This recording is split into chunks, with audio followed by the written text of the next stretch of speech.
Hello gate aspirants, आज मैं EMFT के most important topic web theory के फार्मूला कॉन्सेप्ट एंड थ्योरी के बारे में ब्रीफ में डिस्कशन करने वाले हैं, जो कि आपको टेस्ट सीरीज एंड पीवाईक्यू में मदद करेगा। 2 से ढाई महीने बचे हैं, उसमें आपको maximum time test series and PYQ पे आपको समय देना होगा। यह वीडियो आपको फुल इंफॉर्मेशन वेब थ्योरी के बारे में प्रोवाइड करेगा। Now the first topic of the web theory is Maxwell equation. Maxwell equation समझने के लिए आपको 4 इक्वेशंस यहाँ पे समझना होगा। एक है गॉस लॉ, दूसरा मोनोपोल डज नॉट एग्जिस्ट, तीसरा है एम्पियर्स लॉ, चौथा है फैराडेज लॉ। इन 4 इक्वेशन को आप समझोगे तो मैक्सवेल्स के हर एक एक्सप्रेशन को समझ पाओगे। तो पहला है गॉस लॉ, जिसमें इन्होंने इंटीग्रल फॉर्म में बताया था कि close surface integration D dot D S is equal to Q enclosed. Total surface में जो चार्ज इंक्लोज्ड है वो आपको यहाँ पे इंटीग्रल फॉर्म में रिप्रेजेंट होगा। और अगर डिफरेंशियल फॉर्म में लिखेंगे गॉस लॉ को, तो del dot D vector is equal to rho B, volume charge density. And monopole does not exist means एक माइक्रो साइज में अगर आप कोई भी मैग्नेट लेते हो फिर भी इसमें नॉर्थ पोल साउथ पोल रहेगा, तो जितनी मैग्नेटिक फील्ड लाइंस निकलेगा उतना magnetic field lines south pole में इंटर कर जाएगा। इसलिए कंप्लीट जो है आपका मैग्नेटिक फील्ड डेंसिटी जो है वो जीरो रहता है। Close surface integration B dot D S is equal to zero and del dot in differential form del dot B is equal to zero. Ampere's law में एक टर्म आया हुआ था जो displacement current density Maxwell term है, इसको बोलते हैं। तो इंटीग्रल फॉर्म में Ampere's law close line integral h dot dl is equal to I enclosed, but in the differential form is del cross h vector is equal to jc plus jd. jd is the displacement current density and jc is the conduction current density. अगर हम Faraday's law देखेंगे तो in integral form closed line integration e dot dl is equal to minus open surface integration dot b by dot t ds. In differential form del cross E vector is equal to minus dou B by dou T. Now the each and every term is explained here. E vector is the electric field intensity जिसका unit होता है volt पर metre और the Newton पर coulomb, that is vector quantity. H vector is the magnetic field intensity, unit is ampere per meter and it is vector quantity. D vector is the electric flux density. D vector is the electric flux density, coulomb per meter square is the unit and that is the vector quantity. B vector is the magnetic flux density, Weber per meter square is the unit and it is a vector quantity. Psi E is the electric flux and having the unit coulomb. Scalar quantity. Psi M is the magnetic flux density, that is the unit having Weber and it is scalar quantity. D vector is the electric flux density जो कि epsilon E के बराबर होगा।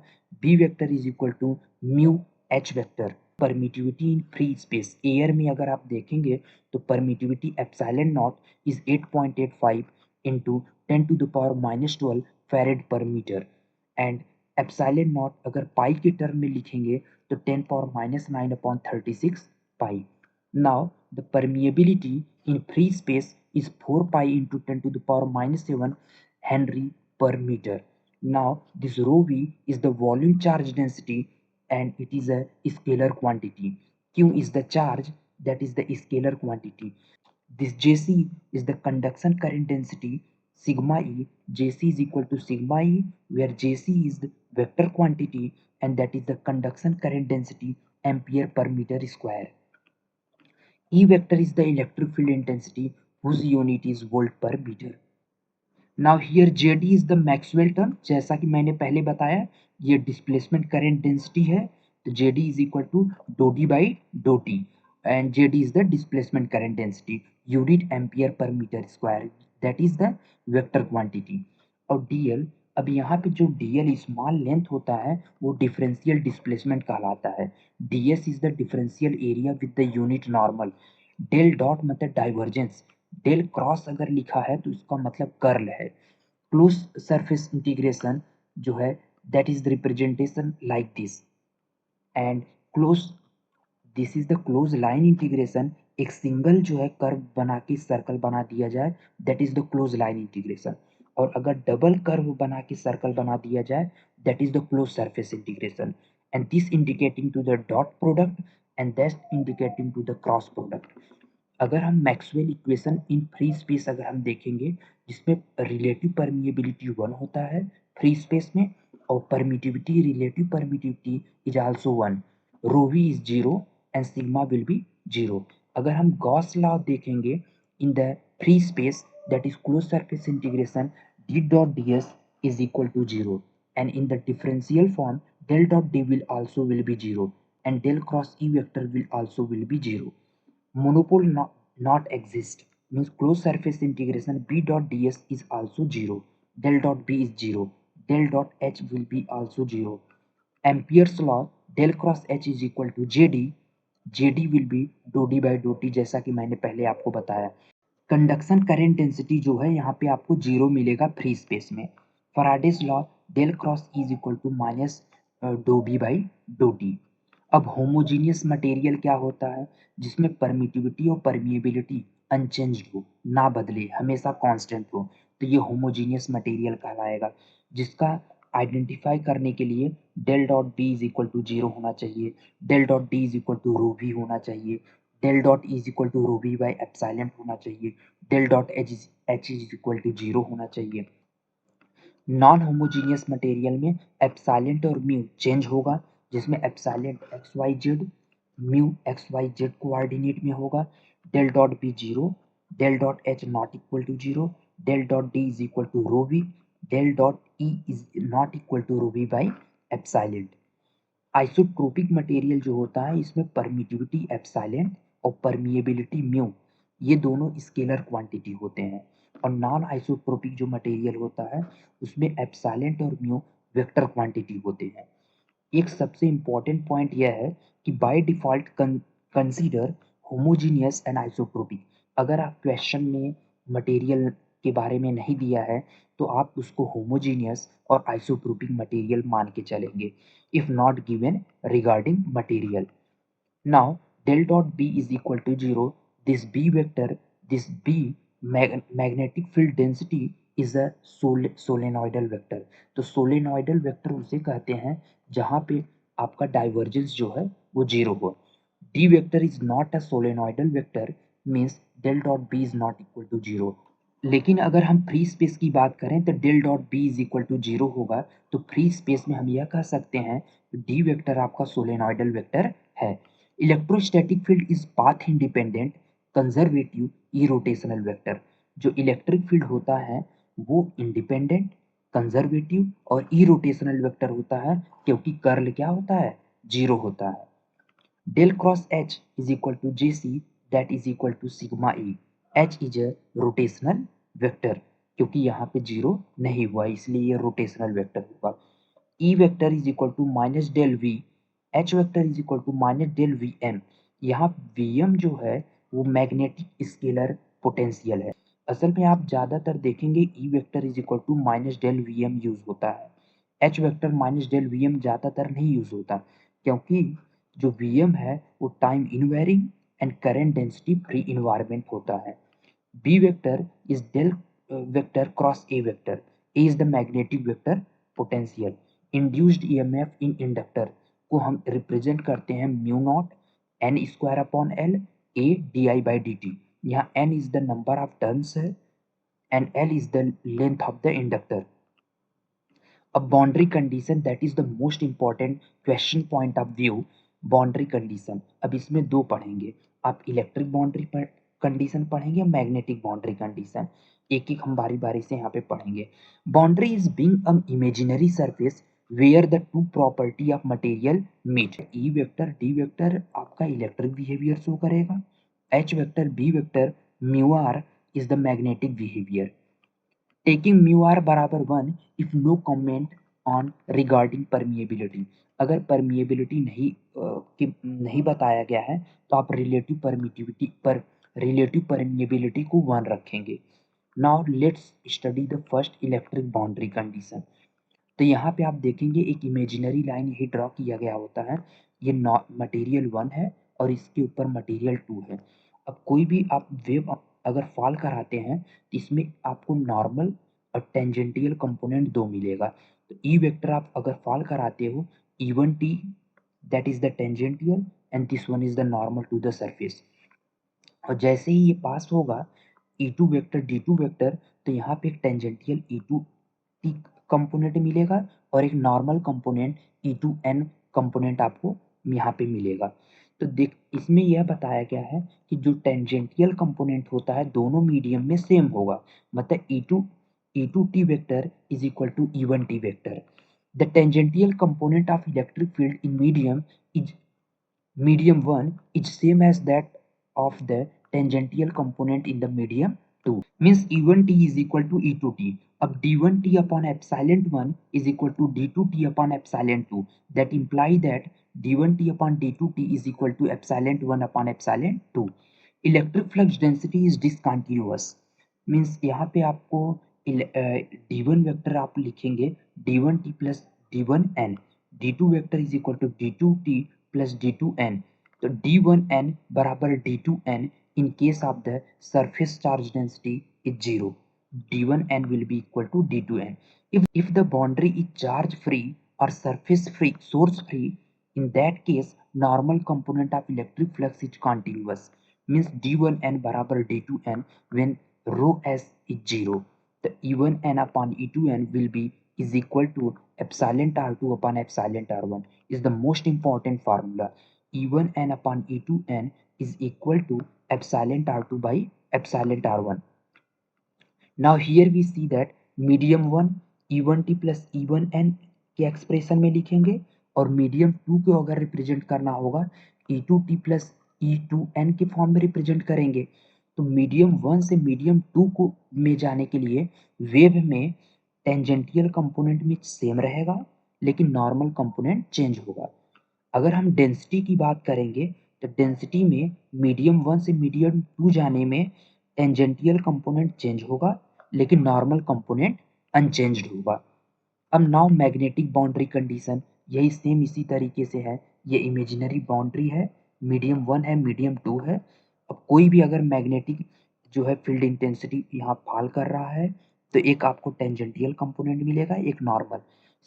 Same इसी तरीके से refracted part में भी आपको टेंजेंटियल और नॉर्मल कंपोनेंट देखने को मिलेगा। Now this monopole does not exist, जैसा कि मैंने बताया था। तो close surface integration B dot D S is equal to 0, B1n बराबर B2n, H1t बराबर H2t। Inside conductor always rho v is 0, E vector बराबर 0, D वेक्टर बराबर 0, means B vector is equal to 0 and H vector will be 0 inside the conductor.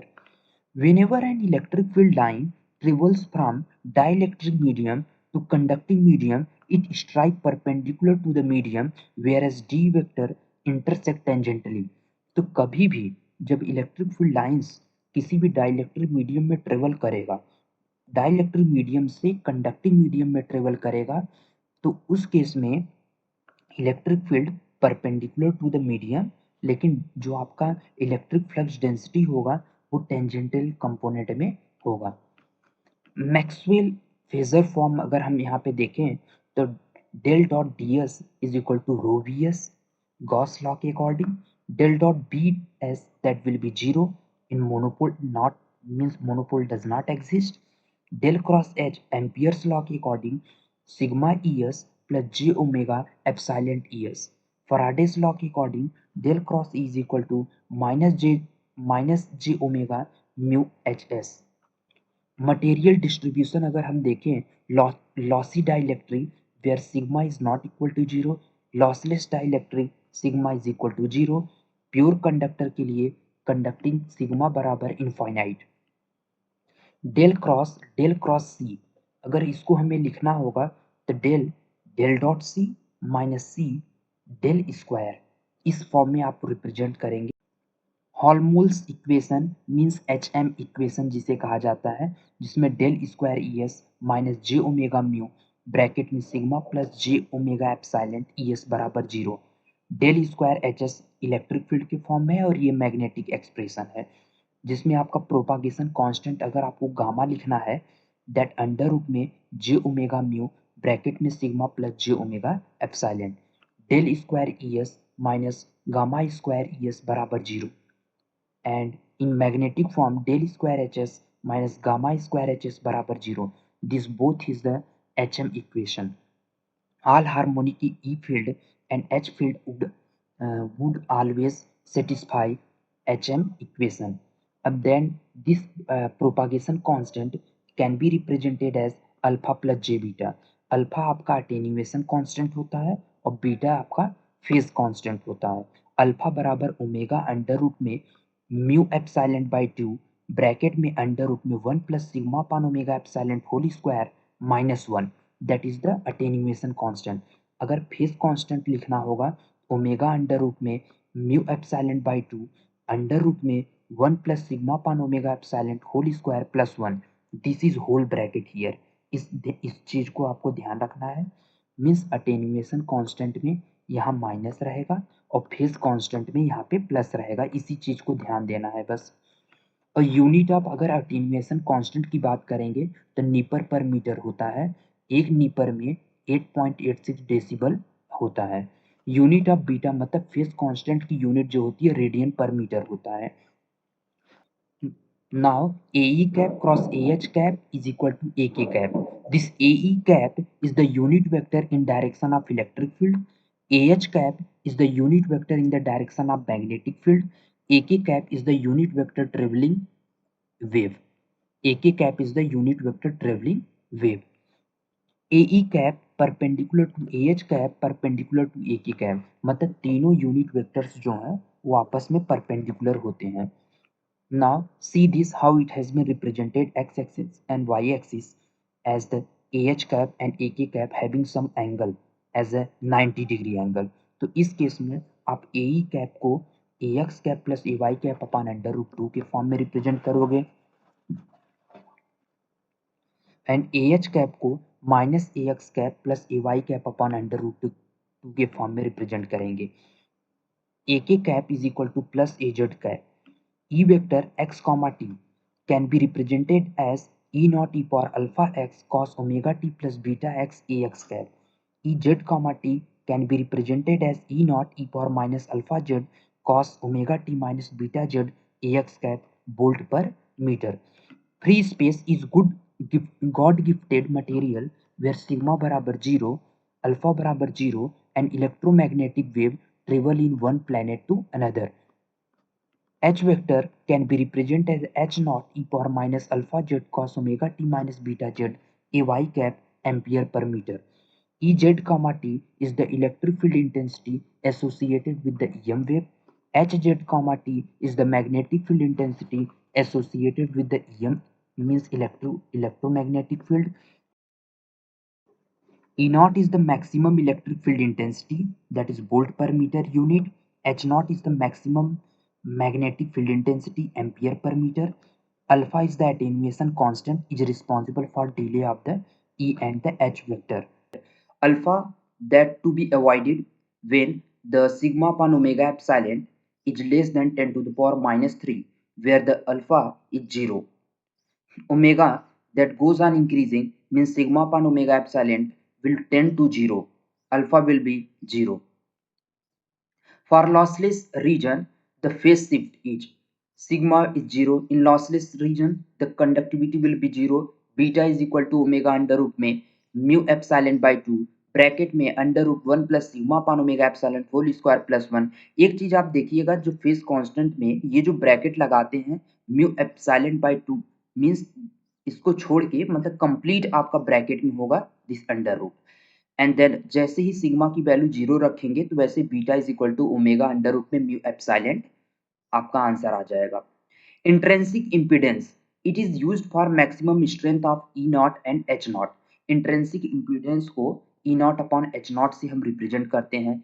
Intrinsic impedance की जो unit होती है अब जैसे इलेक्ट्रिक फील्ड का वोल्ट पर मीटर एंड मैग्नेटिक फील्ड का एम्पियर पर metre, volt upon ampere is the unit of the intrinsic impedance which is as a ohm. तो इंट्रिंसिक इम्पीडेंस को एक एक्सप्रेशन और देते हैं under root of J omega mu upon sigma plus J omega epsilon. Magnitude of eta is equal to under root में mu by epsilon into 1 upon 1 plus sigma upon omega epsilon square का whole power 1/4. That note point है कि under root में mu by epsilon is equal to under root of mu R mu naught upon epsilon R epsilon naught. अब इसको separate form लिखेंगे तो ये जो under root of mu naught upon epsilon naught को 120 पाई कहते हैं, that in ohm 377 ohm. Intrinsic impedance of free space, that is conductivity sigma 0, magnitude of intrinsic impedance eta is equal to under root में mu by epsilon, and जैसे sigma की value 0 रखोगे तो complete 0 हो जाएगा। This intrinsic impedance eta is equal to magnitude of eta angle of theta n. This theta n is the phase difference and this theta is the loss tangent angle. तो loss tangent angle theta is equal to 2 time of theta n. That's tan theta is equal to sigma upon omega epsilon. Magnitude of eta is equal to under root of mu by epsilon for the lossless for the free space. जब sigma की value 0 रखेंगे under root में mu by epsilon, that is under root में mu naught upon epsilon not is equal to 120 pi, और ohm में आप 377 ओम लिखेंगे। This theta N जो अभी हमने बताया, theta N is the phase difference, तो फेज डिफरेंस को हम 1/2 tan inverse sigma omega mu upon omega square mu epsilon लिख, that can be represented as 1/2 tan inverse sigma upon omega epsilon. Intrinsic impedance eta is equal to under root में mu by epsilon, जैसा कि मैंने expression बताया कि ये magnitude हो जाएगा और ये angle. This is the complete expression of intrinsic impedance. E nought Z comma T expression मैंने पहले ऑलरेडी एक्सप्लेन किया है। केवल यहाँ पर क्या किया गया है कि E nought H vector Z comma T is equal to, यहाँ पे एच नॉट आना चाहिए, लेकिन यहाँ पे जैसे हमने बताया eta is equal to E nought upon H nought, तो इसी को एच नॉट की जगह पे E nought upon magnitude of eta angle of theta N रख दिया गया है। H vector Z comma T E nought upon magnitude of eta cos omega T minus beta Z minus angle of theta N, A Y cap. Loss tangent की अगर हम बात करेंगे तो J is the current density JC plus JD, conduction current density और displacement current density के बराबर होगा। द सरफेस अगर हम फेजर के फॉर्म में लिखेंगे तो JS is equal to JCS vector plus JDS in the phasor form. Theta explain the actual property of material, okay, that is the loss tangent जिसको हम बताते हैं, यही है JC JD। This is the angle theta, loss angle. Tan theta is equal to JC by JD, magnitude whole, and that sigma E upon omega epsilon E, that is sigma upon omega epsilon tan theta. अगर conduction current density ज़्यादा हो जाएगा JD से, तो tan theta infinite, the theta will be 90 degree conducting medium. अगर बराबर हुआ तो लॉसी डाइलेक्ट्रिक, अगर JC की वैल्यू लेस देन JD हुआ insulating behave करेगा, loss tangent will be 0 degree. At ultra high frequency even conductor behave like a insulator, means अगर high frequency पे आप रखते हैं तो सिग्मा की वैल्यू 0 हो जाता है ना, इसी वजह से। At ultra high frequency even conductor behave like a insulator, conductor will behave like a insulator. Alpha बराबर 0 E Z comma T E nought cos omega T minus beta Z E X का, जो यहाँ पे E power minus alpha X था ये 0 हो जाएगा, तो एक्सप्रेशन यहाँ पे E nought cos omega T minus beta Z E X का। E vector Z comma T that is E nought cos omega T minus beta Z E X का। This omega is the 2 pi by T and beta is 2 pi by lambda. Phase velocity अब हम explain करेंगे। This phase velocity is dou z by dou t is omega by beta. Phase velocity is omega by beta. Electromagnetic propagate, मतलब electromagnetic wave propagate in lossless material. अगर हम lossless material में EM wave देखेंगे जिसमें sigma की value 0 होती है lossless material में, epsilon R mu R the relative permittivity and permeability. ये प्रोपागेशन कांस्टेंट का एक्सप्रेशन लिखा गया है यहाँ पे। अब अलग अलग जैसे ही सिग्मा की वैल्यू 0 रखोगे तो आपको J omega under root mu epsilon expression मिलेगा, alpha plus J beta complex form में। तो बीटा की वैल्यू ओमेगा अंडर रूट में mu epsilon that is equal to 2 pi by lambda for attenuation 0। Phase velocity omega by beta, omega in place of beta you will write omega under root में mu epsilon, तो 1/√, में mu epsilon भी लिख सकते हो phase velocity को। तो note point में यह है कि 1/√, में mu nought epsilon not is equal to speed of light, that is 3 × 10⁸ metre. तो न्यूमेरिकल पॉइंट ऑफ व्यू से एक एक पॉइंट इंपॉर्टेंट है। Phase velocity omega by beta, that is c/√, में mu R epsilon, tan theta is equal to sigma upon omega epsilon, that tends to 0 for lossless medium. E बराबर E nought cos omega t minus beta Z x का already explained here. Beta omega by phase velocity, that has been expression I have already explained.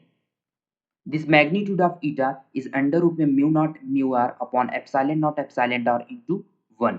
That is, और √ में mu naught upon epsilon naught 120 pi, √ में mu r upon epsilon r when the sigma is 0 for the lossless material. And this theta n is the phase difference 1/2 tan inverse sigma upon omega epsilon is equal to 0 degree.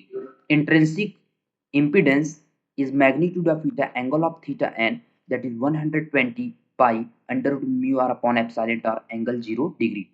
अगर free space material में देखेंगे तो sigma की value 0 होता है और mu nought epsilon not यहाँ पे होगा। रिलेटिव परमिटिविटी परमिएबिलिटी की जगह पे mu nought epsilon not in a free space, that is vacuum. इस केस में प्रोपागेशन कांस्टेंट आपका जे ओमेगा √ में म्यू नॉट एप्सिलॉन नॉट होगा। अटेन्युएशन 0 होगा, beta omega √ mu nought epsilon nought होगा, omega by C, that is 2 pi by lambda. Phase velocity omega by beta solve करने के बाद 1/√, म्यू नॉट एप्सिलॉन नॉट, जो कि स्पीड ऑफ लाइट के बराबर होगा, tan theta sigma upon omega epsilon tend to 0। अब इलेक्ट्रिक फील्ड का एक्सप्रेशन यहाँ पे दिया है, in place of beta omega by C रखेंगे। And this magnitude of eta is magnitude of eta angle of theta N, means intrinsic impedance जो है magnitude of eta angle of theta N आपको यहाँ पे रिप्रेजेंट किया गया है, that is 377 with angle 0 degree. In free space intrinsic impedance can be written as 120 pi angle 0 और 377 angle with the 0, that is in the form of ohm. Conducting material, that is sigma is equal to infinite. Sigma upon omega epsilon is greater than 10 to the power 3, means the medium is conducting medium. This propagation constant √ में j omega mu bracket में sigma plus j omega epsilon multiply करेंगे। यहाँ पे alpha जो होगा आपका propagation constant होगा, जो कि मैंने पहले एक्सप्रेशन बता दिया है। और इसमें क्या करेंगे, sigma upon omega epsilon maximum value है, तो ये जो होगा आपका नेग्लेक्ट हो जाएगा। पूरा ये ब्रैकेट का एक्सप्रेशन जो है सिग्मा पान ओमेगा एप्सिलॉन आ जाएगा। सॉल्व करने पे ओमेगा √ में sigma mu upon 2 omega. This attenuation constant in conducting material √ में omega mu sigma upon 2 is most important formula for the conducting material. Propagation constant is √ में attenuation constant in the conducting material is √ में omega mu sigma upon 2। Phase shift और phase constant, that is omega √ में mu epsilon by 2 whole bracket √1 plus sigma upon omega epsilon whole square plus 1। केवल sigma upon omega epsilon maximum value है, तो ये पूरा bracket हट जाएगा। तो attenuation constant and phase constant is same. Phase velocity बराबर omega by beta, tan theta is sigma upon omega epsilon, that tends to 0, theta will be 90 degree. This is the electric field expression. Theta n is the phase difference of the electric field and magnetic field intensity. Theta n is theta by 2. This is the most important formula. Theta is the loss angle and theta is the phase difference. Theta n is theta by 2. Theta का जो range होगा वो 0 से 90 degree होता है। eta, that is intrinsic impedance, magnitude of eta angle of theta n can be written as magnitude of eta angle of 45 degree for the conducting material, and that is the magnetic field intensity expression. And now the most important formula, alpha upon beta का expression क्या होगा। तो alpha upon beta को हम इस तरीके से लिखते हैं, एक्सप्रेस करते हैं, और जैसे ही हम इसको सॉल्व करेंगे तो alpha upon beta is equal to √ में 1 minus cos theta upon 1 plus cos theta. Most important formula, direct question पूछा जा सकता है, what is the ratio of the propagation attenuation constant and that of the phase constant. तो आपको loss angle दिया होगा, √ में 1 minus cos theta upon 1 plus cos theta कर सकते हैं। 1 GHz that is 10 to the power 9 Hz. Skin depth rho बराबर 1 upon alpha. Distance traveled by EM wave to attenuate its maximum electric field or magnetic field intensity to e power minus 1 times of 36 e power e inverse times of the 36.78 percentage. ये आप expression याद कर लीजिए। This rho is equal to 1 upon alpha means skin depth is inversely proportional to the attenuation constant. और जैसा कि मालूम है कंडक्टिंग मीडियम में मैंने बताया कि अटेन्युएशन कांस्टेंट अंडर रूट में जो है ओमेगा म्यू सिग्मा बाई 2 होता है, तो स्किन डेप्थ हो जाएगा अंडर रूट में 2 बाई ओमेगा म्यू सिग्मा। यहाँ से पता चल रहा है कि जो स्किन डेप्थ होगा inversely proportional to under root of omega, inversely proportional to under root of mu and inversely proportional to the sigma.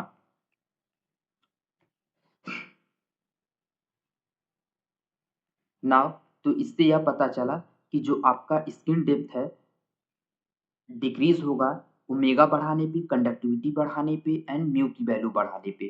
तो that is inversely proportional attenuation constant means skin depth is inversely proportional to the attenuation constant. Less depth, अगर depth less है means imply that high attenuation will be there. एक example यहाँ पे दिया गया है, अलग अलग फ्रीक्वेंसी दो ली गई है। रो बराबर 2 गीगाहर्ट्ज इज ग्रेटर देन रो बराबर 4 गीगाहर्ट्ज। जिसकी फ्रीक्वेंसी ज्यादा है उसका अटेन्युएशन कम होगा, स्किन डेप्थ कम होगा। रो 2 गीगाहर्ट्ज मोर पेनिट्रेटिव मीन्स जिसका फ्रीक्वेंसी कम होगा स्किन डेप्थ ज्यादा होगा तो पेनिट्रेट मोर करेगा। अदर देन कंडक्टिंग मटेरियल से अगर हम देखें तो स्किन डेप्थ 1 अपान अंडर रूट में ओमेगा म्यू सिग्मा डायरेक्ट होता है। Wave nature of EM wave अगर हम देखें do two E by do T two is VP square do two E by do Z two. This VP is the phase constant, phase velocity this vp in the same in the magnetic field intensity form. Main important formula is pointing vector here represented by p vector and k vector. P vector is equal to e vector cross h vector, volt per meter ampere per meter, that is the watt per meter square means unit अगर हम देखेंगे तो that is watt per meter square. Electromagnetic wave power density carry travel means Poynting word अगर आपको यहाँ पे दिया है electromagnetic wave power density carry travel. P vector Z comma T means E Z comma T into H Z comma T. 3 dimensional axis पे अगर move कर रहा है तो P vector Z comma T that is E Z comma T into H Z comma T. P is a time varying space varying vector. P is a time varying और space varying vector. P vector magnitude में आप ऐसे लिखेंगे direction में P vector upon magnitude of this A के cap unit direction in the direction of EM wave. Pointing vector main role is to find out the power per unit area. P vector upon magnitude of P vector, E vector upon magnitude of E cross H vector upon magnitude of H means AK cap is equal to AE cap cross AH cap. AK cap is the unit vector in direction of EM wave. AE cap is the unit vector in the direction of electric field. AH cap is the unit vector in the direction of magnetic field. These three are unit vector and these all are perpendicular to each other.